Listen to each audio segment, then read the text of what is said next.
Part number 4 پیشکش میر کارواں۔ اگر آپ نے ہمارے یوٹیوب چینل کو اب تک سبسکرائب نہیں کیا تو براہ مہربانی اس کو سبسکرائب کریں۔ ہماری ویڈیوز پسند آئیں تو انہیں لائک، شیئر اور کمنٹ ضرور کریں۔ تھوڑی ہی دیر میں میر بخش بھی ہمارے پاس پہنچ گیا۔ میں نے اسے ٹیکسی کے انتظام کے بارے میں بتایا تو وہ تشویشناک لہجے میں بولا، سائیں کہیں ایسا نہ ہو کہ ٹیکسی والا 200 روپے لے کر ہی فرار ہو جائے۔ اس کی تشویش بجا تھی، لیکن پتہ نہیں کیوں مجھے وہ ٹیکسی ڈرائیور بھروسے کا بندہ لگا تھا۔ میں نے کہا، میرا خیال ہے کہ وہ پوری دیانتداری سے ہمارا انتظار کرے گا۔ سائیں اگر آپ کہہ رہے ہیں تو پھر فکر کی کوئی بات نہیں، وہ عقیدت بھرے لہجے میں بولا۔ میں تو آپ کو پیر سائیں مان گیا ہوں، آج سے آپ میرے مرشد سائیں ہیں۔ وہ پٹری سے اترنے والا تھا۔ میں نے جلدی سے کہا، میر بخش اب ہمیں اپنے کام میں مصروف ہو جانا چاہیے۔ وہ خاموش ہو کر اس بات میں سر ہلانے لگا۔ ہم نے ساحل کو پلیٹ فارم کے وسط میں کھڑا کر دیا تھا، اسی مقام گیٹ کے نزدیک جس سمت سے ٹرین اسٹیشن میں داخل ہونا تھا۔ اس طرف کی نگرانی میں اپنے سپرد لے لی، جبکہ دوسری جانب میں نے میر بخش کی ڈیوٹی لگا دی تھی۔ ہمیں ایک ایک فرد کو تنقیدی نگاہ سے دیکھتے، اگر ہمیں کسی پر ذرا بھی شک ہوتا یا دو افراد کو سرگوشی کی صورت باتیں کرتے دیکھتے تو ہم غیر محسوس طور پر ان کے قریب پہنچ کر ان کی باتیں سننے کی کوشش کرتے۔ وقفے سے ہم ساحل سے بھی بات چیت کرتے رہے۔ 11:30 بجے ہمیں پہلی کامیابی حاصل ہوئی۔ میر بخش نے میرے پاس آ کر بتایا، وجدان سائیں میں نے چودھری نوازش کے بندوں کا کھوج لگا لیا ہے۔ یہ ایسی اطلاع تھی کہ میں چونک اٹھا۔ وہ چائے کے ایک اسٹال کی جانب اشارہ کرتے ہوئے بولا، وہاں جو 2 افراد کھڑے ہیں، میں نے چھپ کر ان کی باتیں سنی ہیں۔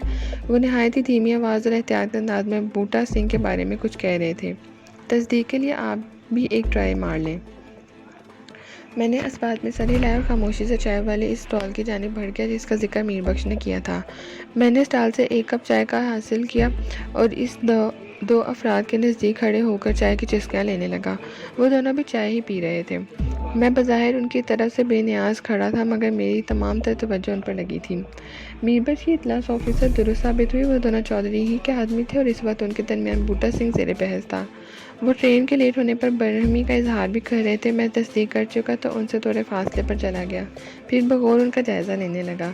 ان میں سے ایک کی عمر 40 کے قریب ہوگی۔ وہ میانے قد کا ایک شخص تھا۔ اس کے کلف دار شلوار سوٹ پہن رکھا تھا۔ اس کے ساتھی کی عمر لگ بھگ 30 سال رہی ہوگی۔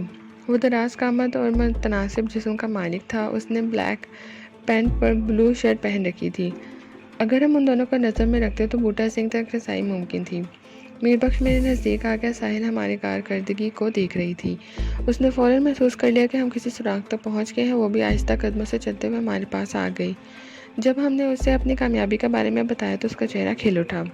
میں نے میر بخش سے پوچھا، کیا تیز گام ایکسپریس اسی پلیٹ فارم پر لگے گی جہاں اس وقت ہم کھڑے ہیں؟ ہم پلیٹ فارم نمبر 1 پر موجود تھے۔ یہ گیٹ کے ساتھ ہی تھا۔ اس کے علاوہ بھی مجھے 5-6 مزید پلیٹ فارم نظر آ رہے تھے۔ میر بخش نے بتایا، سائیں قبل ضرورت اس بارے میں کچھ نہیں کہا جا سکتا۔ یہ تو ٹرین کی صورت اور چال دیکھ کر ہی اندازہ لگایا جا سکتا ہے۔ اس کا مطلب ہے وہ کسی دوسرے پلیٹ فارم پر بھی آ سکتی ہے۔ اس بات کا قوی امکان ہے۔ میں سوچ میں پڑ گیا۔ ہم اس دوران میں ان 2 افراد کو مسلسل اپنی نگاہ میں رکھے ہوئے تھے۔ وہ ہمارے لیے ایک گائیڈ کی حیثیت اختیار کر چکے تھے۔ کچھ دیر غور و فکر کرنے کے بعد میں نے کہا، اگر تو ٹرین اسی پلیٹ فارم پر لگتی ہے تو ٹھیک ہے، اور اگر وہ کسی دوسرے پلیٹ فارم پر رکتی ہے تو اس صورت میں ساحل یہیں رہے گیٹ کے پاس موجود۔ ہم دونوں ان دونوں کا تعاقب میں بوٹا سنگھ کے پاس پہنچیں گے، پھر واپسی پہ ساحل کو ساتھ لے کر نکل جائیں گے۔ ہم دونوں کا کیا خیال ہے؟ انہوں نے میرے خیال سے اتفاق کیا۔ میں نے میر بخش سے کہا، اب ہم دونوں باری باری تھوڑے وقفے سے چودھری نوازش کے آدمیوں کی نگرانی کریں گے۔ وہ ایک دوسرے سے زیادہ دور بھی نہیں جائیں گے۔ ہرنیا نے ساحل کی طرح دیکھتے ہوئے کہا، تم وہیں گیٹ کے نزدیک چلی جاؤ اور ہر ممکن حد تک ہمیں اپنی نگاہ میں رکھنے کی کوشش کرو تاکہ اگر ہم کسی موقع پر تمہیں مس کر دیں تو تم ہم تک پہنچ سکو۔ طے شدہ پروگرام کے تحت ہم نے اپنی ڈیوٹی سنبھال لی اور تیز کام ایکسپریس کا انتظار کرنے لگی۔ وہ تیز کام جو اپنے مقررہ وقت سے 1 گھنٹہ لیٹ تھی، پتہ نہیں اس کے کام میں کون سا کانٹا چبھ گیا تھکن زدہ تیز کام نے پلیٹ فارم نمبر 4 پر رک کر ایک طویل سانس لی۔ چودھری کے بندوں نے چوکنے نظروں سے ادھر ادھر دیکھا اور برج کی سیڑھیوں کی جانب بڑھ گئے۔ اس برج کے ذریعے پلیٹ فارم نمبر 4 تک پہنچا جا سکتا تھا۔ میں نے ساحل کو ہائی الرٹ رہنے کا اشارہ کیا اور میر بخش کے ساتھ ان دونوں کے تعاقب میں قدم اٹھائے۔ ہمارے درمیان صرف 2 قدم کا فاصلہ تھا۔ وہاں اس قدر رش ہو رہا تھا کہ انہیں اپنے تعاقب کا احساس نہیں ہو سکا۔ ہم چاروں آگے پیچھے تیز کام تک پہنچے۔ وہ دونوں شکاری نگاہوں سے بوٹا سنگھ کو ڈھونڈ رہے تھے اور ہم نے ان پر نگاہ رکھی ہوئی تھی۔ 5 منٹ کے اندر اندر ان کی تلاشی ختم ہو گئی۔ ٹرین سے باہر آنے والے ایک ادھیڑ عمر شخص کو دیکھ کر ان دونوں نے مانیشیت نظروں سے ایک دوسرے کو دیکھا اور اس بات میں سر ہلا دیا، گویا وہ بوٹا سنگھ کو پہچان گئے تھے۔ ان کے چہروں کا اطمینان ظاہر کر رہا تھا کہ وہ اپنے مطلوبہ بندے کو پانے میں کامیاب ہو گئے ہیں۔ میر بخش نے میرے کان کے نزدیک سرگوشی کی، سائیں یہی شخص بوٹا سنگھ ہو سکتا ہے۔ میں نے اس بات میں سر ہلا دیا۔ ادھیڑ عمر بوٹا سنگھ نے کریم کلر پتلون پر چیک دار شرٹ پہن رکھی تھی۔ اس کے ہاتھ میں ایک سفری بیگ نظر آ رہا تھا۔ اس کے سوا اس کے پاس کوئی اور سامان نہیں تھا۔ وہ اپنے چہرے سے خاصا ہراساں دکھائی دیتا تھا۔ چودھری کے بندوں نے بوٹا سنگھ کو اپنے درمیان رکھ لیا۔ پلیٹ فارم پر کھوئے سے کھوا چل رہا تھا، اس لیے بوٹا سنگھ کو کسی گڑبڑ کا احساس نہیں ہو سکتا تھا۔ ہم ان سے 2 قدم پیچھے چل رہے تھے۔ میر بخش نے میرے ساتھ چلتے ہوئے سرگوشیانہ انداز میں پوچھا، سائیں کیا ارادہ ہے؟ اگر آپ کا حکم ہو تو میں بوٹا سنگھ کا بیگ اچک کر دوڑ لگا دیتا ہوں۔ وہ قیمتی ڈائری یقیناً اسی بیگ میں ہوگی۔ میں جیسے پلیٹ فارم پر پہنچا ہوں ایسے ہی کوئی چور راستہ اختیار کر کے باہر بھی نکل جاؤں گا۔ آپ دونوں ٹیکسی میں پہنچ جانا، میں بعد میں آپ کے ساتھ آ ملوں گا۔ یہاں اس قدر رش ہو رہا ہے کہ چودھری کے بندے مجھے پکڑ نہیں سکیں گے۔ اس وقت ہم برج کی سیڑھیاں چڑھ رہے تھے۔ میں نے میر بخش کی بات کے جواب میں کہا، میں مانتا ہوں وہ اس جمع فقیر میں تمہیں چھاپنے میں کامیاب نہیں ہو سکیں گے، مگر اس صورت میں بوٹا سنگھ کی جان خطرے میں آ جائے گی۔ میں نہیں چاہتا کہ میرے اس محسن کو کوئی جانی نقصان پہنچے۔ پھر یہ بھی ضروری نہیں کہ وہ ڈائری اس کے بیگ میں ہی ہو۔ ہاں، یہ ضروری نہیں ہے۔ میر بخش نے تائیدی انداز میں سر ہلایا۔ میں نے کہا، چودھری کے بندے نہایت شرافت کا مظاہرہ کرتے ہوئے بوٹا سنگھ کو اپنے ساتھ لے جا رہے ہیں۔ اس کا مطلب ہے وہ یہاں کوئی ہنگامہ رہی نہیں چاہتے۔ ہمیں بھی اسٹیشن کی عمارت سے باہر نکلنے کے بعد ہی کوئی ایکشن لینا ہے۔ میر بخش میری دلیل سے قائل ہو گیا۔ تھوڑی ہی دیر میں ہم اس گیٹ کے پاس پہنچ گئے جہاں سے مسافر باہر نکل رہے تھے۔ گیٹ پر 2 ٹکٹ چیکر مسافروں کی ٹکٹ چیک کر کے انہیں جانے کی اجازت دے رہے تھے۔ ہجوم اس قدر تھا کہ ان 2 افراد کو چیکنگ کے بغیر بھی نکل رہے تھے۔ ہمارے پاس پلیٹ فارم ٹکٹ موجود تھے، اس لیے ہمیں اس گیٹ سے گزرنے کے لیے کسی دشواری کا سامنا نہیں کرنا پڑا۔ ہم جیسے ہی بوٹا سنگھ اور چودھری نوازش کے بندوں کے پیچھے پلیٹ فارم سے باہر آئے، میں نے ایک خاص بات نوٹ کی۔ قلمدار سود میں ملبوس فربہ اندام شخص نے اپنی قمیض کی سائیڈ پاکٹ میں ہاتھ ڈالا اور ہاتھ کو جیب کے اندر ہی رکھتے ہوئے اس نے بوٹا سنگھ کے پہلو پر سے لگا دیا۔ اس کے ساتھ ہی وہ اپنا چہرہ بوٹا سنگھ کے کان کے قریب لے گیا۔ میں پلک جھپکتے میں سمجھ گیا کہ وہاں کیا کارروائی ہو رہی تھی۔ یقینی طور پر اس فربہ شخص نے بوٹا سنگھ کے کان میں سرگوشی کی ہوگی کہ وہ اس وقت ان کے گن پوائنٹ پر ہے، لہذا شرافت سے ان کے ساتھ چلتا رہے۔ بوٹا سنگھ کے چہرے کے تاثرات میرے اندازے کی گواہی دے رہے تھے۔ میر بخش بھی صورتحال کو بھانپ گیا۔ تشویشناک لہجے میں بولا، سائیں بندہ ہاتھ سے نکلا جا رہا ہے۔ بندہ ہاتھ سے نہیں نکلے گا میر بخش، میں نے پورے اعتماد انداز میں کہا۔ میں یہ بندہ تمہارے ہاتھ میں دے دوں گا۔ کیا مطلب سائیں؟ اس نے حیرت سے پوچھا۔ ہمارے درمیان بہت دھیمے لہجے میں یہ باتیں ہو رہی تھی۔ میں نے میر بخش کے سوال کا جواب دیتے ہوئے کہا، تم ساحل اور بوٹا سنگھ کو لے کر فوراً ٹیکسی میں پہنچو، میں ان سے نمٹ کر آتا ہوں۔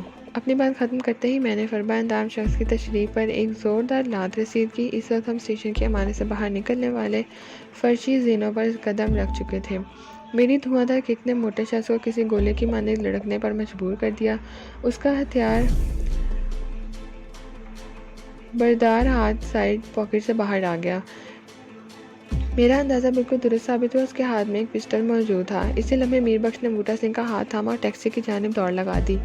اس دوران میں موٹے آدمی کے ساتھی دراز قامت شخص نے مجھ پر حملہ کر دیا۔ وہ خالی ہاتھ تھا، گویا میرے لیے گرم گرم حلوے کی پلیٹ تیار تھی۔ میں نے اس کے حملے کو اپنے بازوؤں پر روکا اور اس کے چہرے پر ایک باقوت پنچ مارا۔ وہ اپنے چہرے کو دونوں ہاتھوں سے تھام کر بلبلا اٹھا۔ اس کارروائی کے دوران میں موٹے پستول برادر سے ایک لمحے کے لیے بھی غافل نہیں رہا۔ مرد مذکورہ زینوں کے اختتام پر پہنچ کر سنبھلا اور اس نے پستول والا ہاتھ میری سمت سیدھا کرنے کی کوشش کی، لیکن میں پلک جھپکنے میں اس کے سر پر پہنچ گیا۔ میں نے برق رفتاری سے اس کے ہاتھ پاؤں کی ٹھوکروں پر رکھ دیا۔ قریب ہی کھڑے ایک شخص نے مجھ سے پوچھا، بھائی کیا ہو گیا؟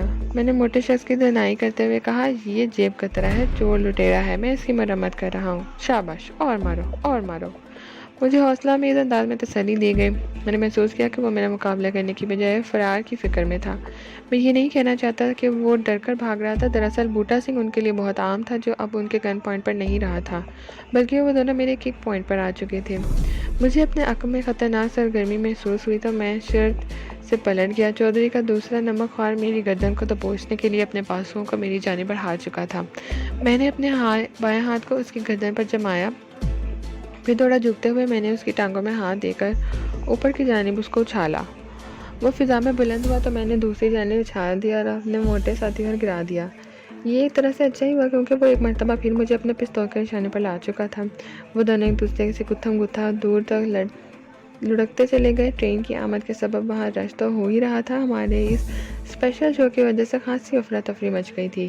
میں اس معاملے کو تول نہیں دینا چاہتا تھا کیونکہ ریلوے پولیس والے اگر ہماری جانب متوجہ ہو جاتے تو ہمارے لیے مشکلات کھڑی ہو جاتی، اور میں پولیس سے دور دور ہی رہنا چاہتا تھا۔ وہ دونوں اٹھ کر کھڑے ہو گئے تھے کہ میرے پہلو میں یلو کیب آ کر رکی۔ پھر میر بخش کی چیختی ہوئی آواز میری سماعت سے ٹکرائی، سائیں ٹیکسی میں آ جاؤ جلدی۔ اس کے ساتھ ہی اس نے میری جانب کا دروازہ کھول دیا۔ میر بخش کی عقل مندی پر میں اش کر اٹھا۔ اس نے ٹیکسی کو اسٹینڈ سے نکلوا کر موقع کی مناسبت سے بڑی ہوشمندی کا ثبوت دیا۔ میں نے چودھری نوازش کے بندوں کی طرف دیکھا۔ موٹے آدمی کے ہاتھ میں مجھے پسٹل دکھائی نہیں دیا۔ میں اچک کر ٹیکسی کے اندر آ بیٹھا۔ میر بخش نے تہکمانہ انداز میں ٹیکسی ڈرائیور کو ہدایت دی، فوراً نکل چلو یہاں سے۔ ٹیکسی ایک جھٹکے سے آگے بڑھی۔ وہ دونوں اس کی زد میں آتے آتے بچے مجھے ٹیکسی کی جانب بڑھتے دیکھ کر وہ دونوں میری طرف دوڑے تھے۔ در حقیقت وہ میری نہیں بلکہ ٹیکسی کے ضمانت لٹکے تھے جس کے اندر ان کا شکار بیٹھا تھا۔ وہ بوٹا سنگھ کو کسی بھی قیمت پر کھونا نہیں چاہتے تھے۔ میں نے مڑ کر ٹیکسی کے عقب میں دیکھا، وہ دونوں پارکنگ کے اس حصے کی جانب دوڑتے ہوئے جا رہے تھے جہاں پرائیویٹ گاڑیاں کھڑی تھیں۔ اس کا ایک ہی مطلب تھا کہ وہ اپنی گاڑی میں ہمارا تعاقب کرنے کا ارادہ رکھتے ہیں۔ ڈرائیور نے سراسیمہ آواز میں کہا، سر جی یہ کیا چکر ہے؟ چکر کچھ نہیں بھائی، میں نے جلدی سے کہا۔ وہ دونوں بدمعاشی کر رہے تھے، ہمارے مہمان کو لوٹنا چاہتے تھے۔ میں نے انہیں تھوڑا سبق سکھایا، ایسے اٹھائی گیروں اور لٹیروں سے ڈر نہیں کرنا چاہیے۔ ٹیکسی ڈرائیور میری وضاحت سے مطمئن نہیں ہوا، تاہم اس نے خوفزدہ آواز میں پوچھا، چلنا کہاں ہے؟ سر جی ایئرپورٹ۔ بے اختیار میرے منہ سے نکل گیا، ایئرپورٹ؟ بوٹا سنگھ نے حیرت سے دہرایا اور میر بخش کی طرف دیکھنے لگا۔ ہم تو گارڈن ویسٹ جا رہے تھے۔ آپ لوگ وجدان کا نام استعمال کر کے میرے ساتھ کوئی دھوکہ تو نہیں کرنا چاہتے؟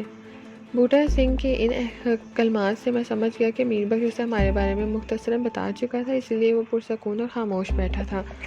میں نے صورتحال کو سنبھالتے ہوئے کہا، بوٹا جی ہم گارڈن ویسٹ ہی جائیں گے، پہلے ذرا ایئرپورٹ پر ایک ضروری کام ہے۔ میر بخش نے اسے تسلی دیتے ہوئے بتایا، ہم نے اگر تمہیں دھوکہ دینا ہوتا تو چودھری نوازش کے بندوں سے چھڑاتے ہی نہیں۔ تمہاری اطلاع کے لیے عرض ہے کہ وہ لوگ یہ بات بھی جانتے ہیں کہ تم اپنے کسی دوست کے پاس گارڈن ویسٹ جا رہے ہو، اس لیے ہم براہ راست ادھر کا رخ نہیں کر سکتے۔ میں تھوڑے تھوڑے وقفے سے مڑ کر پیچھے بھی دیکھتا لیتا جلد ہی ایک سفید شیڈ میری نظر میں آ گئی۔ وہ بہت تیز رفتاری سے ہمارے تعاقب میں پہنچنے کی کوشش کر رہی تھی۔ جب وہ محدود فاصلے پر پہنچی تو میں نے پیسنجر سیٹ پر بیٹھے ہوئے موٹے تازے شخص کو پہچان لیا۔ وہ چودھری نوازش کے انہی دو بندوں میں سے ایک تھا، ریلوے اسٹیشن پر جن سے میری مٹ بھیڑ ہو گئی تھی۔ گویا وہ ہمارے تعاقب میں لگ گئے تھے۔ شیڈ کی پچھلی نشست پر دراز قامت پتلون قمیض والا شخص بھی موجود تھا۔ ڈرائیونگ ایک دبلا پتلا پستہ قامت آدمی کر رہا تھا، اسے میں نے پہلی مرتبہ دیکھا تھا۔ میر بخش اور ساحر بھی اس تعاقب سے آگاہ ہو گئے تھے۔ ساحر نے مجھے مخاطب کرتے ہوئے کہا، وجدان وہ ہمارے پیچھے آ رہے ہیں۔ آنے دو، پرواہ نہیں، میں نے گہری سنجیدگی سے کہا۔ میر بخش بولا، ہم نے ان کا شکار چھیننا ہے، وہ آسانی سے ہمارے پیچھے نہیں چھوڑیں گے۔ ٹیکسی ڈرائیور کی موجودگی میں یہ ساری باتیں ہو رہی تھیں، اس پر آہستہ آہستہ ہمارے جوہر کھل رہے تھے۔ ہماری مجبوری تھی کہ ہم جس قسم کے حالات سے گزر رہے تھے اس میں ہماری حیثیت ٹیکسی ڈرائیور سے پوشیدہ نہیں رہ سکتی تھی۔ اس نے بدستور ڈرائیونگ کرتے ہوئے سہمے ہوئے لہجے میں کہا، جناب آپ تو کسی پھڈے کے چکر میں لگتے ہیں، وہ لوگ آپ کا تعاقب کر رہے ہیں، میں نہیں جانتا آپ لوگ کون ہیں اور آپ کے درمیان کیا دشمنی ہے، اور نہ ہی میں جاننا چاہتا ہوں۔ خدا کے لیے مجھ پر رحم کریں، میں کسی مصیبت میں نہیں پڑنا چاہتا۔ اتنے ہٹے کٹے ہو کر بھی بزدلی دکھا رہے ہو، میر بخش نے طنزیہ لہجے میں کہا۔ بس سنجیدگی سے بولا، بات بہادری کی یا بزدلی دکھانے کی نہیں۔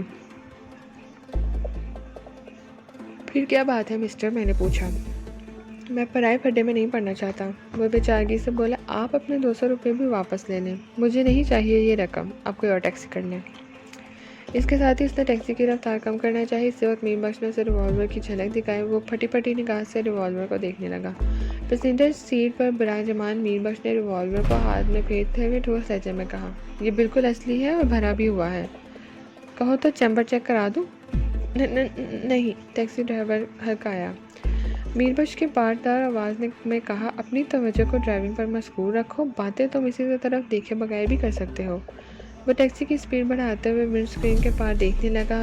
اس کی سمجھ میں آ گیا کہ یہاں چون چرا کی کوئی گنجائش نہیں، شرافت اور فرمانبرداری کا مظاہرہ ہی اس کے لیے مفید ثابت ہو سکتا ہے۔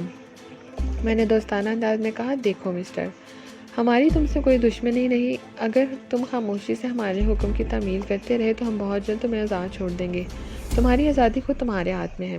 وہ کس طرح؟ وہ بے چینی سے بولا۔ میں نے کہا، تم اپنی ڈرائیونگ کی مہارت کا مظاہرہ کرو، جتنی جلدی تم تعاقب کرنے والوں کو جلد دینے میں کامیاب ہو جاؤ، اتنی ہی جلدی تمہیں آزاد کر دیں گے۔ جب ہمیں یقین ہو جائے گا کہ تعاقب کرنے والی سفید گاڑی سے ہمارا پیچھا چھوٹ گیا ہے، ہم تمہاری ٹیکسی کو چھوڑ دیں گے، اپنے لیے ہم کسی اور سواری کا بندوبست کر لیں گے۔ وہ مزید سپیڈ بڑھاتے ہوئے بولا، اس مقصد میں کامیابی کے لیے مجھے بے سمت سفر کرنا ہوگا، موقع محل کی مناسبت سے راستے بدلنا ہوں گے۔ تو بدل لو راستے، اس میں پریشانی کی کیا بات ہے؟ میربخش نے اکھڑے ہوئے لہجے میں کہا۔ مگر آپ تو ایئرپورٹ جانا چاہتے ہو۔ اس بات کو بھول جاؤ، میں نے سختی سے کہا، فی الحال ہمیں کہیں نہیں جانا۔ بات اس کی سمجھ میں آ گئی۔ سمجھداری میں غالب حصہ اس ریوالور کا تھا جو میربخش نے اپنے ہاتھ میں تھام رکھا تھا۔ پتہ نہیں آتا کیسی عجیب و غریب شے ہے، اس کا استعمال جو دہشت بٹھاتا ہے وہ بٹھاتا ہی ہے، مگر اس کی خالی خوبی جھلک بھی بہت سے بگڑے کام بنا دیتی ہے۔ انسان ہمیشہ سے طاقت کی زبان سمجھتا ہے اور اسی کے سامنے سر جھکاتا ہے۔ اگر میربخش ٹیکسی ڈرائیور کے سامنے ریوالور کی نمائش نہ کرتا تو عین ممکن تھا وہ اپنی ٹیکسی کو سڑک کی جانب روک کر ہمیں نیچے اتار دیتا۔ ایئرپورٹ جانے والی بات میں نے بے ساختہ کہہ دی تھی۔ یہ ایک ایسا مقام ہے جو انٹرنیشنل سٹی میں ہوتا ہے۔ میری معلومات کے مطابق کراچی پاکستان کا سب سے بڑا اور جدید شہر تھا۔ میں نے یہاں زندگی میں پہلی مرتبہ قدم رکھا تھا۔ یہاں کے علاقے، سڑکیں، مختلف مقامات سے میں قطعی ناواقف تھا۔ بعد میں رفتہ رفتہ مجھے یہ ساری معلومات حاصل ہوتی گئی، تاہم واقعات کے تسلسل اور دلچسپی کو قائم رکھنے کے لیے میں ہر شے کا باقاعدہ ذکر کروں گا۔ اس وقت ہم شاہراہ فیصل سے گزر رہے تھے۔ میٹروپول ہوٹل سے شروع ہونے والی یہ کشادہ سڑک سیدھی ایئرپورٹ کو جاتی ہے۔ بوٹا سنگھ پچھلی نشست پر میرے اور ساحر کے درمیان بیٹھا تھا۔ اس کے ساتھ سر منڈواتے ہی اولے پڑنے والا معاملہ ہو گیا تھا۔ میں تعاقب میں آنے والی سفید شیڈ پر بڑی ماہرانہ نظر رکھے ہوئے تھا۔ ہمارے درمیان فاصلہ بتدریج کم ہو رہا تھا۔ میں نے ٹیکسی ڈرائیور سے کہا، سپیڈ بڑھاؤ۔ میں ہر ممکن کوشش کر رہا ہوں جناب، وہ بے چاقی سے بولا۔ یہ تو شکر کریں ہمیں سگنل کھلے ہوئے مل رہے ہیں، ورنہ اتنی رفتار قائم رکھنا بھی دشوار ہو جاتا۔ گویا قبرستان کے بعد اس نے رفتار مزید بڑھا دی۔ نرسری کے سگنل پر متعاقب گاڑی کو اتنا فائدہ حاصل ہوا کہ ہم ایک دوسرے کے برابر آ گئے، تاہم ہمارے درمیان 3 لین کا فرق تھا۔ شیڈ والوں نے گاڑی کو لیفٹ ہینڈ کر رکھا تھا۔ رفتار زیادہ رکھنے کے چکر میں ٹیکسی ڈرائیور نے پہلی لین پکڑی ہوئی تھی۔ سگنل کھلتے ہی دونوں گاڑیاں توپ میں سے نکلتے ہوئے گولوں کی مانند آگے بڑھیں۔ ساحل نے کہا، یہ جہنم کی بلائیں تو ہاتھ دھو کر ہمارے پیچھے لگ گئی ہیں۔ میں نے کہا، جہنم کی بلائیں تو اپنے ہاتھ دھونے کے لیے بھی آگ استعمال کرتی ہوں گی، اس لیے ہمیں زیادہ احتیاط کی ضرورت ہے۔ ان سے پیچھا چھڑانے کا ایک ہی راستہ ہے۔ وہ کون سا راستہ ہے سائیں؟ میربخش نے پوچھا۔ ان کو واپس جہنم میں پھینک دیا جائے، میں نے سنجیدگی سے کہا، گویا پہنچی وہیں پہ آگ کا خمیرہ تھا۔ ٹیکسی ڈرائیور نے کہا، اگر مجھے پتا ہوتا کہ آپ لوگ اتنے خطرناک لوگ ہیں تو میں کبھی بھی آپ کو اپنی ٹیکسی میں نہیں بٹھاتا۔ آپ تو مرنے مارنے کی باتیں کر رہے ہیں۔ بوٹا سنگھ کا سفری بیگ میربخش نے اپنی گود میں رکھا ہوا تھا اور اس بیگ کی اوٹ ہی سے ریوالور کے ذریعے ٹیکسی ڈرائیور کو کنٹرول کر رہا تھا۔ ڈرائیور کے تبصرے پر اس نے گھمپیر آواز میں کہا، اب تو تمہیں پتہ چل گیا نا ہم کس قسم کے لوگ ہیں۔ پھر کیا ارادہ ہے تمہارا؟ کوئی ارادہ ظاہر کرنا میرے اختیار میں کہاں ہے، وہ بے بسی سے بولا۔ میں نے کہا، جب تمہیں اس بات کا احساس ہے کہ تم بے اختیار ہو چکے ہو تو پھر شرافت سے وہی کرو جو تم سے کہا جا رہا ہے۔ ہم صرف ان لوگوں کے لیے خطرناک ہیں جنہوں نے دوسرے لوگوں کا جینا حرام کر رکھا ہے۔ ہمارے علاقوں میں آنے والے سماج دشمن عناصر ہیں، ہمارے مہمان کو قتل کر کے اس سے بیگ چھینا چاہتے ہیں۔ ان سے 2 ہاتھ کرنا ہمارا فرض بنتا ہے۔ پھر میں نے بوٹا سنگھ کی طرف دیکھتے ہوئے کہا، ایک آنکھ دبائی اور کہا، کیوں بوٹا جی، میں ٹھیک کہہ رہا ہوں نا؟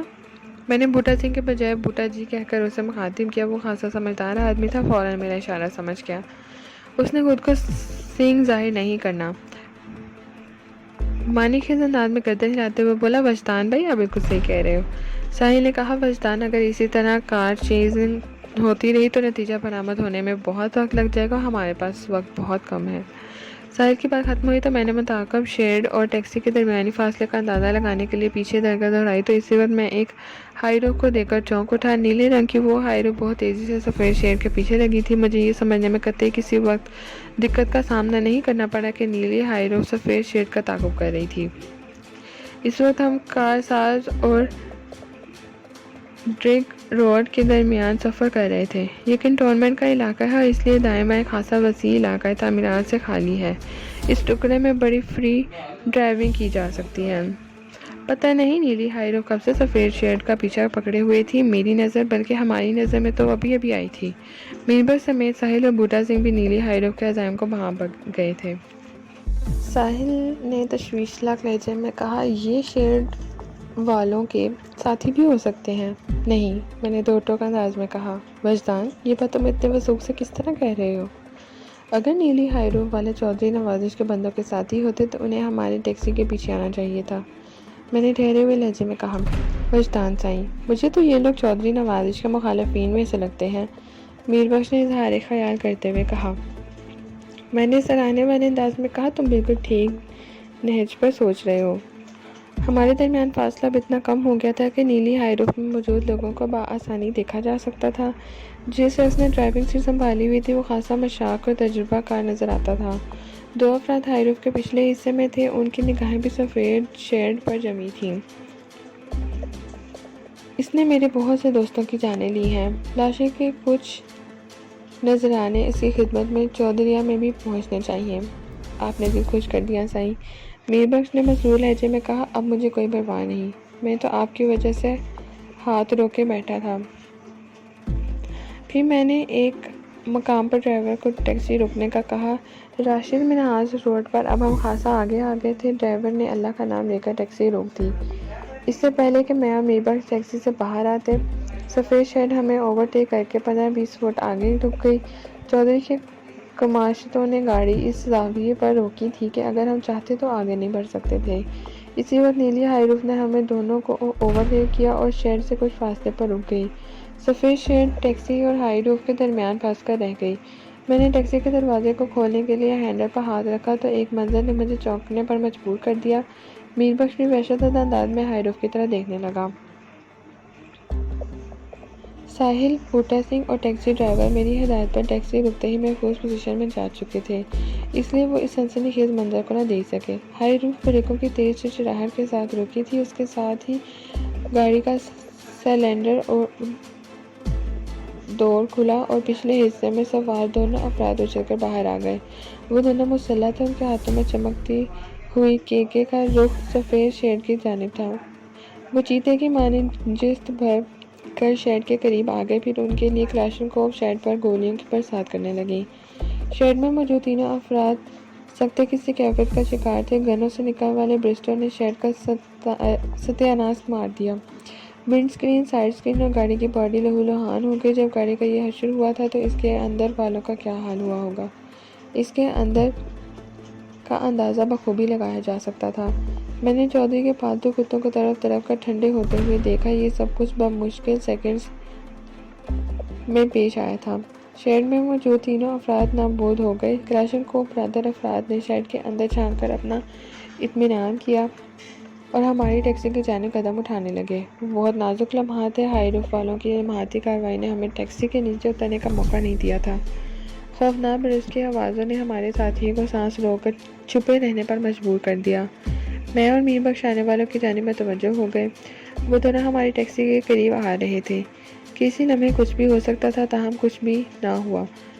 گن بردار افراد نے ٹیکسی کے نزدیک پہنچ کر کلاشنکوفوں کا رخ زمین کی طرف کر دیا۔ ان کے چہروں پر بھی مجھے دوستانہ تاثرات نظر آئے۔ میرے سینے سے اطمینان بھری سانس خارج ہوئی۔ ایک گن بردار نے میری طرف دیکھتے ہوئے کہا، ہم نے انسانیت کے دشمنوں کو نیست و نابود کر دیا۔ ہماری گاڑی میں آ جاؤ، جانا چاہو ہم چھوڑ دیں گے۔ تم کون ہو؟ میں نے ان کی آنکھوں میں دیکھتے ہوئے پوچھا۔ اس نے ٹھوس لہجے میں جواب دیا، ہم تمہارے دشمنوں کے دشمن ہیں، اس راستے سے تم ہمیں اپنا دوست سمجھو۔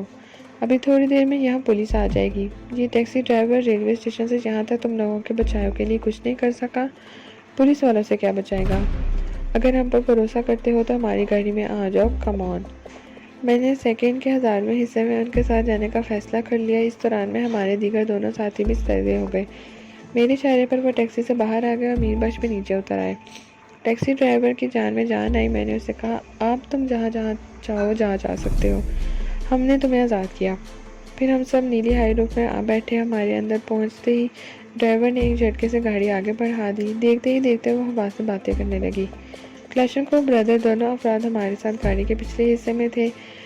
ان پر اعتماد کر کے میں کسی الجھن یا پریشانی میں نہیں تھا۔ بس میرے دل نے کہا تھا ان لوگوں پر بھروسہ کرنا چاہیے، اس لیے میں نے ان کے ساتھ جانے کا فیصلہ کر لیا۔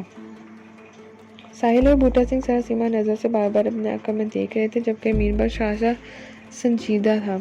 صورتحال واضح ہو گئی تو بوٹا سنگھ نے کہا، وجدان بھائی، یہ تو کوئی نیا ہی کھیل شروع ہو گیا ہے۔ بیگ میں آپ کی امانت رکھیے، اسے محفوظ رہنا چاہیے۔ بیگ میر بخش کی تحویل میں محفوظ ہے، اس لیے اس کے اندر رکھی امانت بھی محفوظ ہی سمجھو۔ میں نے کہا، اب تم اپنی ذمہ داری سے آزاد ہو چکے ہو۔ میں نے اپنی ڈائری وصول پائی، اس کی حفاظت کرنا اب میری ذمہ داری ہے۔ شکر ہے میں اپنے مقصد میں کامیاب ہو گیا، بوٹا سنگھ نے ایک طویل سانس خارج کرتے ہوئے کہا۔ میں باریک بینی سے گرد و پیش کا جائزہ لے رہا تھا۔ کچھ آگے ایک سڑک بائیں جانب مڑ رہی تھی۔ اس طرف کا علاقہ خاصا غیر آباد تھا۔ میں اس بلی چوہے کے کھیل کو اب زیادہ طویل نہیں کر دینا چاہتا تھا۔ جو بھی ہونا تھا وہ ہو جاتا۔ چودھری نوازش کے نمک خوار کسی بھی قیمت پر بوٹا سنگھ اور ڈائری والے بیگ کو چھوڑنے والے نہیں تھے، اور ہمارا ٹیکسی ڈرائیور ابھی تک اس تعاقب سے جان نہیں چھڑا پایا تھا۔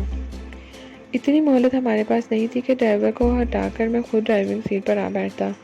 اس لمحاتی وقفے سے وہ لوگ ہماری سر پر پہنچ جاتے۔ جب ان سے وہ دو ہاتھ کرنا ہی تھے تو پھر بھری پوری سڑک کی بجائے بائیں جانب نکلنے والی وہ روڈ زیادہ مناسب تھی۔ میں نے ٹیکسی ڈرائیور سے کہا، وہ آگے بائیں جانب جو سڑک مڑ رہی ہے، تم اپنی ٹیکسی اس سڑک پر ڈال دو، اور جب میں رکنے کا کہوں تو ٹیکسی روک دینا۔ ٹیکسی رکنے کے بعد کی ساری کہانی واضح ہو چکی ہے۔ ہم اپنے میزبانوں کے ساتھ کار میں آ بیٹھے۔ ہمارے میزبانوں نے نہایت ہی مہارت کے ساتھ اپنے کیکے سیٹوں کے نیچے چھپا دی۔ پھر ان میں سے ایک نے پوچھا، تم لوگ کہاں جاؤ گے؟ سوال کرنے والے کی عمر 30 کے قریب تھی۔ اس نے پتلون شرٹ پہن رکھی تھی۔ اس کا دوسرا ساتھی جینز اور ٹی شرٹ میں تھا۔ وہ 25 سے زیادہ کا نہیں لگتا تھا۔ ڈرائیونگ سیٹ والے شخص کی عمر 35 کے لگ بھگ ہو رہی تھی۔ اس نے شلوار قمیض پہن رکھا تھا۔ میں نے اس سوال کا جواب دینے سے پہلے سوال کرنے والے سے سوال کر ڈالا، پہلے ہمیں تم اپنے بارے میں بتاؤ، جب ہماری تسلی ہو جائے گی تو پھر ہم سے سوال کرنا۔ تم کس قسم کی تسلی چاہتے ہو؟ اس نے پوچھا۔ میں نے کہا، پہلے تو یہ بتاؤ تم لوگ کون ہو اور شیڈ والا سے تمہاری کیا دشمنی تھی؟ وہ چند لمحے سوچنے کے بعد بولا، تم ہمیں خدائی فوجدار کہہ سکتے ہو، اور ہم ہر اس شخص کے دشمن ہیں جو اس شہر کے امن و امان کو درہم برہم کرنے کی کوشش کرتے ہیں۔ گویا تم اس شہر کے ٹھیکیدار ہو۔ میں نے کہا، تم ایسا کہہ سکتے ہو۔ وہ زہریلا مسکراتے ہوئے بولا۔ اس کی مسکراہٹ میں ایک عجیب سا زہریلا پن شامل تھا۔ وہ مجھے بہت گہرا شخص محسوس ہوا۔ میں نے پوچھا، تم نے ابھی تک یہ نہیں بتایا کہ سفید شیڈ والے ان تینوں افراد کو تم لوگوں نے کیوں قتل کیا؟ وہ انسانیت کے دشمن تھے۔ اس نے اپنی کہی ہوئی بات کو دہرایا، پھر مزید بتانے لگا، ہم 3 دن سے انہیں ڈھونڈ رہے تھے۔ دراصل ہمیں اس موٹے شخص کی تلاش تھی۔ اس نے چند روز پہلے اپنے ساتھیوں کی مدد سے قتل اور ڈکیتی کی ایک واردات کی ہے۔ اس کے وہ ساتھی تو ہمارے ہاتھ نہیں آ سکے، چلو یہ دوسرے ساتھی ہی صحیح۔ متاثرہ خاندان سے اچھی طرح واقف ہوں میں۔ پولیس والے تو اس موٹے تک کبھی نہیں پہنچ سکتے تھے۔ میں نے خود انصاف کے تقاضے پورے کر دیے۔ بے کس اور بہت سے عاری افراد کو کون سنتا ہے بھائی؟ میں نے کہا، تمہارا نشانہ تو وہ فربا شخص تھا، باقی دونوں کا کیا قصور تھا؟ گیہوں کے ساتھ گھن بھی پستا ہے، وہ صفاقی سے بولا۔ اس کے یہ دونوں ساتھی بھی شریف شہری نہیں ہو سکتے۔ ہم ریلوے اسٹیشن سے تمہارے پیچھے لگے ہوئے تھے، بلکہ ہم تو شیڈ کا پیچھا کرتے ہوئے اسٹیشن تک پہنچے تھے۔ ان پر وار کرنے کا ہمیں موقع نہیں مل رہا تھا۔ ہم نے اسٹیشن کی عمارت کے باہر تمہارا اور ان کا مقابلہ دیکھا۔ تم نے بہت بہادری اور جرأت مندی سے ان کی پٹائی کی۔ مجھے تمہاری کارکردگی دیکھ کر خوشی ہوئی۔ اس وقت میں نے سوچ لیا تھا کہ تمہاری طرف دوستی کا ہاتھ ضرور بڑھاؤں گا۔ بات ختم ہوتے ہی اس نے مسافر کے لیے ہاتھ آگے بڑھا دیا۔ میں نے اس کے ساتھ ہاتھ ملاتے ہوئے دوستانہ انداز میں کہا، دوستی کرنے میں کوئی مذائقہ نہیں ہے۔ تم ہمارے دشمنوں کے دشمن ثابت ہوئے ہو، اس لیے ہمارے بھی دوست ہوئے۔ پھر اس نے باری باری بوٹا سنگھ اور میر بخش سے بھی ہاتھ ملایا۔ میں نے ایک خاص بات نوٹ کی کہ یہ اب تک صرف وہی شخص بولتا آیا تھا۔ اس کا نوجوان ساتھی اور ڈرائیور بالکل خاموش تھے۔ اس سے میں نے یہ اندازہ لگایا کہ ہمارے ساتھ بات چیت کرنے والا ان کا کوئی سینئر تھا۔ ہم نے ایک دوسرے کو اپنے نام بتائے۔ میں نے اس سینئر کو مخاطب کرتے ہوئے دیکھا، جب ہم دوست بن ہی گئے ہیں تو پھر یہ بھی بتا دو تم یہ سڑکوں پر کس قسم کا انصاف کرتے پھر رہے ہو؟ کوئی بھی معاشرہ اس قسم کی سماجی ٹھیکیداری کی اجازت نہیں دیتا۔ تم تو لمحہ بلمحہ قانون کو ہاتھ میں لے رہے ہو۔ یہ کہاں کی دانش مندی ہے؟ یہی تو دانش مندی ہے میرے بھائی، وہ معنی خیز انداز میں بولا۔ ہمارے ملک کا مزاج تو جیسا ہے اس سے سب واقف ہیں، لیکن اس شہر کا مزاج کچھ عجیب سا ہو گیا ہے۔ آئے دن وارداتیں اور ہنگامہ آرائی ہوتی رہتی ہے۔ یہاں انصاف حاصل کرنا ناممکنات میں شامل ہوتا جا رہا ہے۔ اسی ناانصافی اور معاشرتی دباؤ کے باعث ہماری تنظیم قائم ہوئی ہے۔ ہمیں اپنا کام کرنے کے لیے کسی سماج یا قانون سے اجازت لینے کی ضرورت نہیں۔ ہم خود مختار اور آزاد لوگ ہیں۔ جب کوئی معاشرتی ناسور ہماری نظر میں آ جاتا ہے اور ہم اس کے جرم کی تصدیق کر لیتے ہیں تو پھر اس جرم پیشہ شخص کو موت کے گھاٹ اتارنا ہمارا اولین فرض بن جاتا ہے۔ ہم اس شہر کو ہر قسم کے جرم سے پاک کرنے کا عزم لے کر میدان میں اترتے ہیں۔ تمہارے عزائم تو بالکل قابل ستائش ہیں، میں نے سراہنے والے انداز میں کہا، لیکن ان کاموں کے لیے محکمہ پولیس اور عدالتیں ہر شہر میں موجود ہوتی ہیں۔ یقیناً کراچی میں بھی یہ ادارے ہوں گے۔ پارٹ نمبر 4 اختتام پذیر ہوتا ہے۔ ناول کا بقیہ حصہ پارٹ 5 میں سماعت فرمائیے۔